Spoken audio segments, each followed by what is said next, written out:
सूर्य मानस channel में आप सभी का स्वागत है। आज हम नाटक के बारे में विचार करेंगे।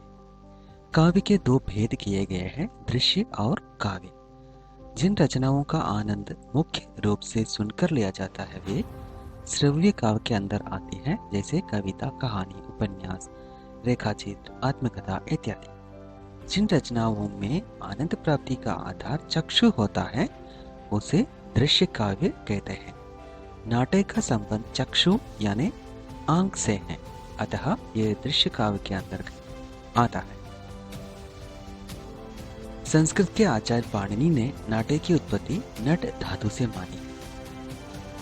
अब हम नाटक का लक्षण के बारे में विचार करेंगे। साहित्य दर्पणकार नाटक का लक्षण इस प्रकार बताते हैं। नाटक वो रचना है जिसकी कथा वस्तु रामायण आदि एवं इतिहास में प्रसिद्ध हो, जिसमें विलास, समृद्धि आदि गुण तथा अनेक प्रकार के ऐश्वर्यों का वर्णन हो। भारतेंदु हरिश्चंद्र जी ने नाटक का लक्षण देते हुए इस प्रकार कहा है। नाटक शब्द का अर्थ है नट लोगों की क्रिया। काव्य के सर्वगुण संयुक्त खेल को नाटक कहते हैं। आधुनिक काल में नाटक के लक्षण जनरुचि के कारण बदलने पड़े। बाबू गुलाब राय कहते हैं, नाटक में जीवन की अनुकृति को शब्दगत संकेतों में संकुचित करके उसको सजीव पात्रों द्वारा एक चलते फिरते सप्राण रूप में अंकित किया जाता है। नाटक जीवन की सांकेतिक अनुकृति नहीं है, वरना एक सजीव प्रतिलिपि है। नाटक के तत्व भारतीय आचार्यों ने केवल 3 तत्व माने हैं, वस्तु, नेता और रस। पाश्चात्य काव्यशास्त्र के अनुसार नाटक के 6 तत्व होते हैं: कथा वस्तु, पात्रों चरित्र चित्रण, संवाद या कथोपकथन, देश काल वातावरण, शैली, उद्देश्य।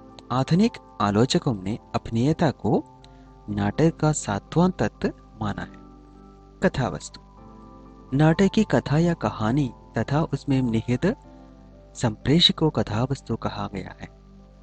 कथा वस्तु 2 प्रकार की होती है, आधिकारिक और प्रासंगिक। अगला है पात्र और चरित्र चित्रण। भारतीय काव्यशास्त्र में नाटक का दूसरा तत्व है नेता अर्थात नायक, किंतु सामान्यतः यह शब्द पात्रों का वाचक है। नाटक में अनेक पात्र रहते हैं और इसी के आश्रय से घटनाएं घटित होते हैं। नाटक का प्रमुख पात्र नायक कहलाता है। यह संपूर्ण कथा श्रृंखला को विकसित करता हुआ उसे अंत की ओर ले जाता है। चरित्र चित्रण के द्वारा ही नाटककार कथा को आगे बढ़ाता है। वह स्वयं अपने पात्रों के विषय में बहुत ही कम कहता है। घटनाओं और पात्रों के पारस्परिक वार्तालाप द्वारा ही चरित्र पर प्रकाश पड़ता है और चरित्र चित्रण में सहायता मिलती है। अगला है संवाद। संवाद या कथोपकथन को नाटक का प्राण तत्व कहा जा सकता है। उसके बिना नाटक हो ही नहीं सकता। नाटक में विभिन्न पात्र परस्पर वार्तालाप करते हैं, वही वार्तालाप संवाद तत्व कहलाता है। संवाद के द्वारा ही नाटक की कथा आगे बढ़ती है। अन्य साहित्यिक विधाओं में लेखक अपनी ओर से बहुत कुछ कह सकता है, किंतु नाटक का लेखक पात्रों के द्वारा ही अपने मंतव्य को समझाता है। देश काल और वातावरण नाटक में इस तत्व की आवश्यकता क्या है? स्वाभाविकता लाने के लिए ही इसका प्रयोग किया जाता है। नाटक में प्रस्तुत घटनाएं वर्णित न होकर प्रत्यक्ष रूप में हमारे सामने आती है तथा वर्ण युग की संस्कृति, सभ्यता, रीति रिवाज, रहन सहन, वेशभूषा आदि को देखकर हम सहज ही उस युग तक पहुंच जाते हैं। ग्रीक आचार्यों ने नाटक में देश तथा काल को बहुत महत्व दिया। इसके लिए उन्होंने संकलन त्रय का विधान किया था।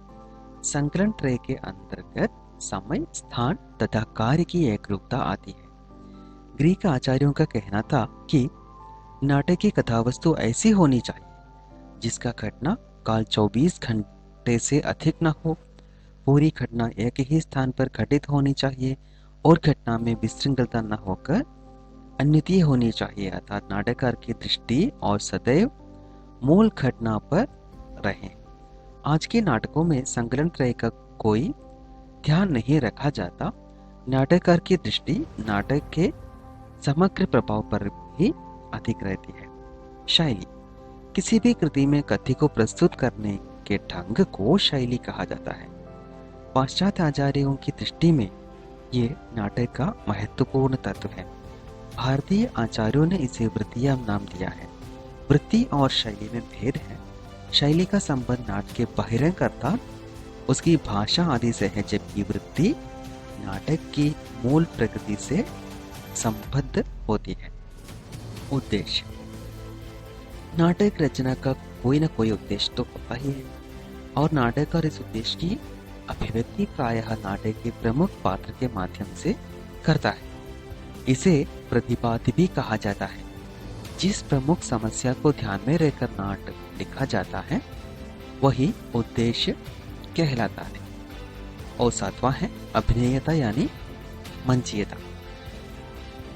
नाटक एक दृश्य विधा है, इसका आनंद चक्षुओं से लिया जाता है, अतः रंगमंच को नाटक की कसौटी कहा गया है।